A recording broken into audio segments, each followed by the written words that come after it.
আপনি একটা মন্দিরের শিলান্যাসে উপস্থিত থাকতে পারেন, তখন দোষ হয় না। কী এমন হয়ে গেল 5 বছর 4 বছর পরে উদ্বোধনে আমি গেছি, এটা অন্যায় হয়ে গেল, পার্টি এটা বয়কট করবে? তাহলে তো পার্টি আত্মহত্যা করছে। মন্দির পলিটিক্সে মমতা ব্যানার্জিকে নিয়ে গেলাম, আমরা মন্দিরকে অ্যাভয়েড করবো? রাম মন্দির আর রামের জন্মভূমির নবমীর শোভাযাত্রা আমরা তৈরি করলাম, আজ মমতা ব্যানার্জিকে বাধ্য হয়ে হিন্দুত্বের এজেন্ডায় আসতে হচ্ছে, আমরা সরে যাবো নাকি? আমি নেমে বললাম, আপনার ছিলেন বন্ধুরা প্রেসে, দিলদা কী বললেন? আমি খালি বললাম জয় জগন্নাথ। সেটা পাবলিকের স্লোগান হয়ে গেল, জয় জগন্নাথ। জয় শ্রীরাম বলেনি, জয় জগন্নাথ বলেছি। তার মধ্যে কোন পার্টির লোক ছিল? টিএমসি তো বেশি ছিল, জয় বাংলা বলিয়ে দিয়েছি। আমি ভালো, এটা জয় জগন্নাথ বলুন। তো সেই লোকগুলো আমার কাছে চলে এসেছে। আমি অনেক লোক সারাদিন অনেক কষ্ট করেছে, খরচা করেছে, পাবলিসিটিকে পেয়েছে। এবং আমি যেটা নিয়ে শব্দ যে মমতা ব্যানার্জির কাছে কেন বসেছে, কার হিম্মত আছে মমতা ব্যানার্জির কাছে বসবে? তার পার্টির লোকেরাই বসতে পারে না। মমতা ব্যানার্জি কী পড়েছিল দিলীপ ঘোষের কাছে আসার? উনি সৌজন্য দেখিয়েছেন। আমার রাজনৈতিক প্রতিদ্বন্দ্বী উনি প্রথম দিন থেকে, তার বিরুদ্ধে আমি লড়াই শুরু করেছি, সিপিএম তখন শেষ হয়ে গেছিল। তার আজুবাজু যারা ঘুরতো তারাই আমাকে জ্ঞান দিচ্ছে।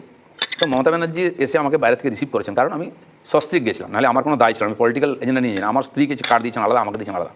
আমি গেছি, উনি সৌজন্য দেখিয়েছেন। এত বড় একজন মানুষ, কেউ মানুক না মানুক, মানুষ তাকে মুখ্যমন্ত্রী করেছে। আমার প্রতিদ্বন্দ্বী হলেও তিনি সম্মানিয়া, তিনি আমাকে ডেকে নিয়ে বসিয়েছেন, কাছে বসিয়েছেন। হয়তো এতে কষ্ট মুখ্যমন্ত্রীর কাছে দিলীপ কেন বসে আছে।